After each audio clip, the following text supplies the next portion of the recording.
Hello, William Johnson here, and this is another percussion tutorial. And this is a different series that I wanted to talk about the art of practice.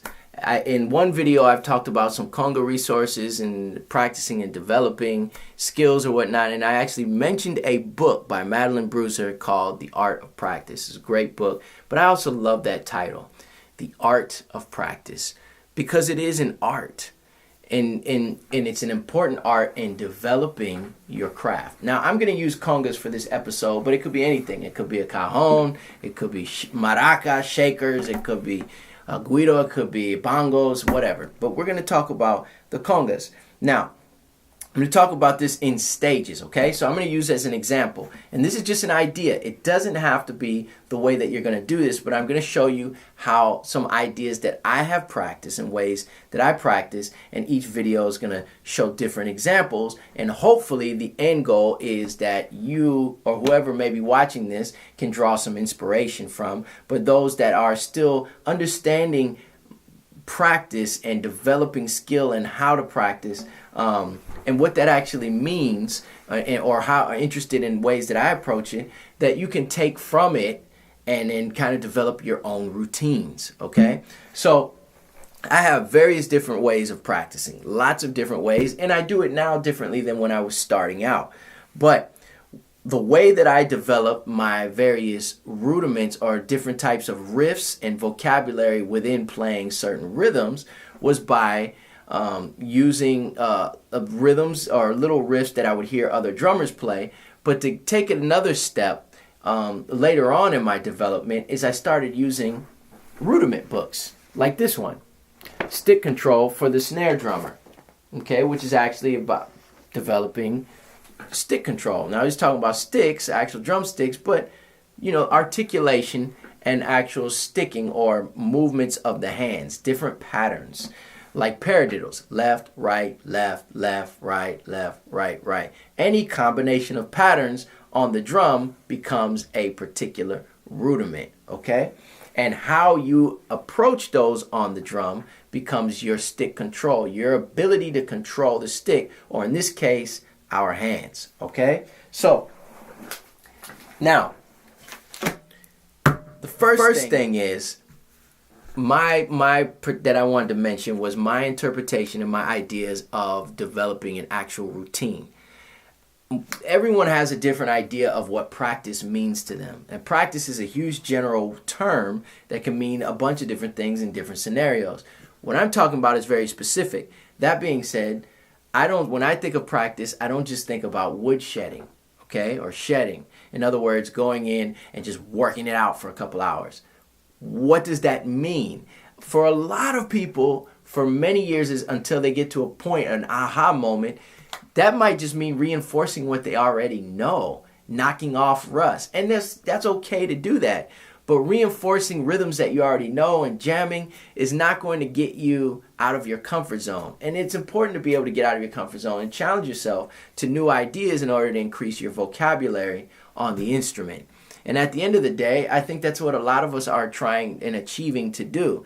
If there is something that another drummer does that you like and you're trying to aspire that, or that inspires you and you're influenced by that, well, sometimes we have to find out what it is that they're doing, take it out, analyze it, and use repetition to apply it to an actual structure of practice so that we can achieve what that particular drummer is doing, okay?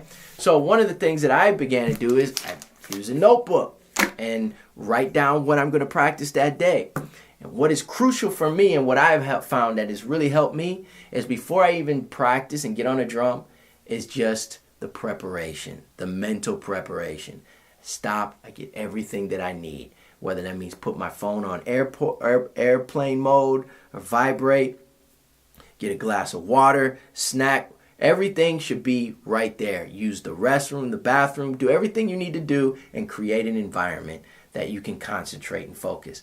That sounds like no-brainer, but believe me, sometimes I just sit down and start working, and then next thing you know, if I were to keep track of all the times I got up to use the bathroom, got up to go get a glass of water, got up to do this, got up to do that, and then this is on my mind, really, it just took away from my concentration And at the end of the day, I really didn't get into the amount of practice. It wasn't efficient. It wasn't an efficient way to practice. So first things first, prepare to get into the practice room, and then breathe and relax. Get your notebook, write down what you're going to practice. It'd be really good to do that before you even start practicing. But if you don't have that time, life doesn't afford that luxury, then you write down what you're going to practice. So I'm going to use, for an example, using stick control for the modern drummer, and I'm going to do rudiment on the first page. Well, the first rudiment page is page 5, 2, and 3. So I wrote down here, number 2, I wrote down the total of time that I'm going to practice, 20 minutes. Now, let me give you another nugget here. If you got 5 hours, you got an unlimited amount of time, I suggest still writing down blocks of time, because you want to actually get specific, okay? The way to keep yourself accountable so that you can actually achieve a certain goal is to actually have a context. And time blocks help with context. So I wrote down 20 minutes. I'm going to do these 2 things. Now, if I got more than 20 minutes, at the end of that 20 minutes, I'll just add more time, okay?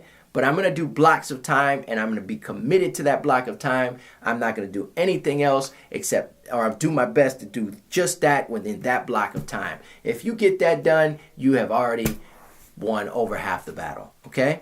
Now, then I get specific. Say on number 2, I'm doing that rudiment for 10 minutes at this tempo, and then these are the things I'm going to focus on. I'm going to do open tones. Rudiment 2 is left, right, left, right.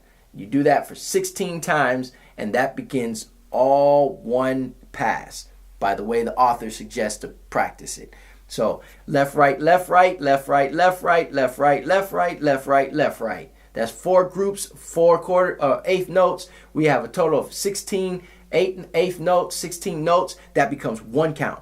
We're going to do that 20 times, and we're going to keep doing that, whether it's 20 times, whatever, for 10 minutes, okay? So I'm going to do them at open notes, boom, boom, boom, boom, boom, boom. And then I'm going to add this.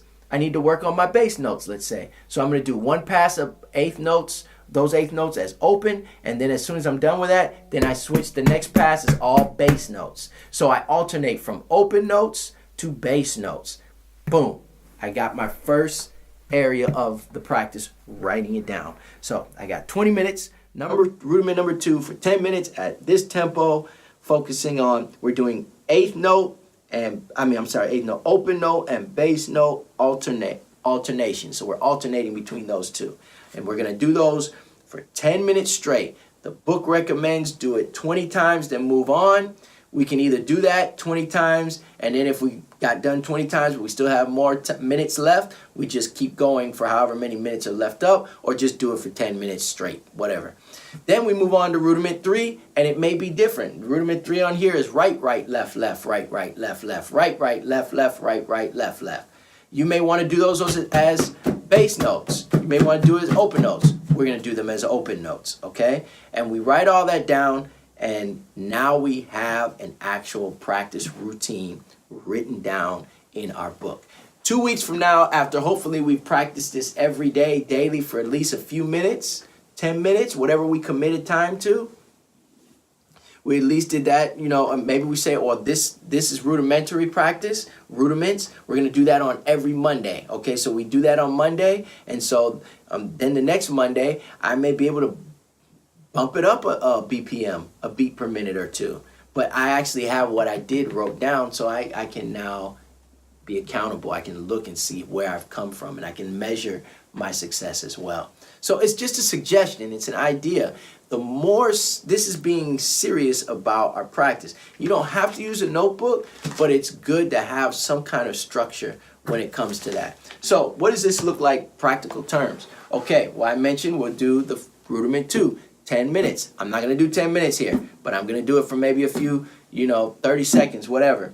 I'm going to alternate, like I said, open notes and bass notes, okay? So I start 1, let's say that this is the tempo that I picked, and I have a metronome set my metronome. And what's great about having a good metronome on, let's say, your smartphone, like the Soundburner Pulse or whatever, you can set the timer. Remember we said 10 minutes? Okay, so you can set the timer for 10 minutes, set the tempo, boom, and then off to go. We're off to the races. Right, left, tempo I was clicking off, but it's all good. That's 1, 2. I think I did one more. That's 3. That's 4. 5. That's 6. See, and then we go on, and we'll do that for 10 minutes straight. Now, I put all of that in a measurable context. What I mean by that is, I actually know what I worked on, so I can measure my increase, my ability to get better and better. Oftentimes, when this is not noticed, this is of some form of this is not done, students may get frustrated because they don't see how far they've come in their success. When they're looking way beyond at what this other person can do, not realizing how far they've come, and so they get frustrated and quit. Okay? So, this is just another way and some ideas in beginning to formulate a practice. Now, I don't know if this is going to help anyone, but I've noticed that these little things that I often take for granted are the things that I, in the past, was looking for. Okay? So this is just another great idea and way that some ideas that you can take and then begin to start building and constructing a formalized structure of practice that you can evolve from. All right?